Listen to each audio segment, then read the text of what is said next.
بدبخت خلقو چې بیت الله د کور تعظیم یې په زړه کې وو، د الله د کور او د مسجد تعظیم یې په زړه کې وو، ولیکن کم انسان چې د الله د کور امام دی،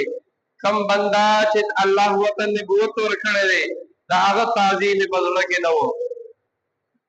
د الله د کور خدمت یې کوو، د هغې په آبادۍ کې حصه اخیستله، د الله د کور ته چې کوم خلک راتلل په هغې باندې یې اوبس کولې، ولیکن د الله د کور چې کوم ولي و او دغه رنګې نبوت الله چاته ورکړی و نو د هغه سره یې دشمني وه. که موږ تاسو وګورو مدینې والا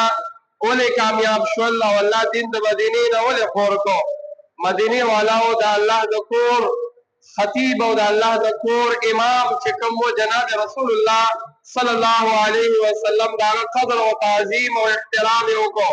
او مکې والاو د الله د کور خیال ساتو، د الله د کور په بنیادونو کې او د الله د کور په تعمیراتو کې حصه کوله، ولیکن د الله د کور امام چې کوم و هغه جناب محمد رسول الله صلی الله علیه وسلم و،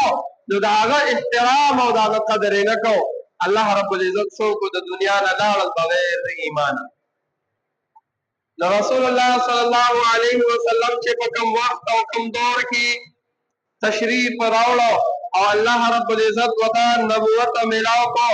نبوت رسول الله صلی الله علیه وسلم ته په غار حرا کې ملاو شو، جبريل علیه السلام راغی او رسول الله صلی الله علیه وسلم ته وی اقرا قل ولا پیغمبر علیه السلام فرمای ما انا بقاری زلستن کې نه ما درې پیری جبريل علیه السلام زور ورکی او بیا وی اقرا بسم ربک الذی خلق. لومبنه پیغام چې ما د ځمکې ته راته نو هغه د توحید پیغام و چې الله یو دی. رسول الله صلی الله علیه وسلم د هغه ځای نه راځي فوري طور بیا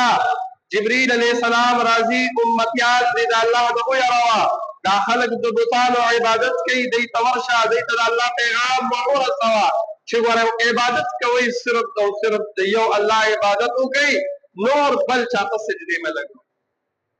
نو رسول الله صلی الله علیه وسلم د الله د دین مهنت هم شروع کړ.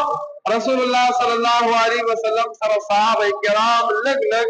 ایمان راوړي، چونکه د صحابه او تعداد په دغه وخت کې ډېر کم او کمزور او په هغه وخت کې حکم هم نو ملاو شوی چې کفار تاسو ته مشرکین هر څه وایي نو تاسو به جنگ به نه کوئ بلکې تاسو به څه کوئ؟ صبر به کوئ. نو د صحابه کرامو تعداد ډېر انتهایی کم دی، در دې پورې چې صحابه کلم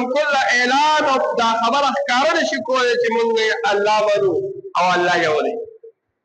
هغوی منځونه کوي هم پټ کوي،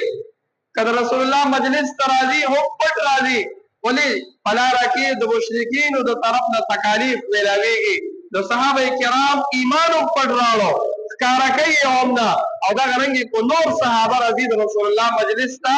نو پټ په پټه راځي.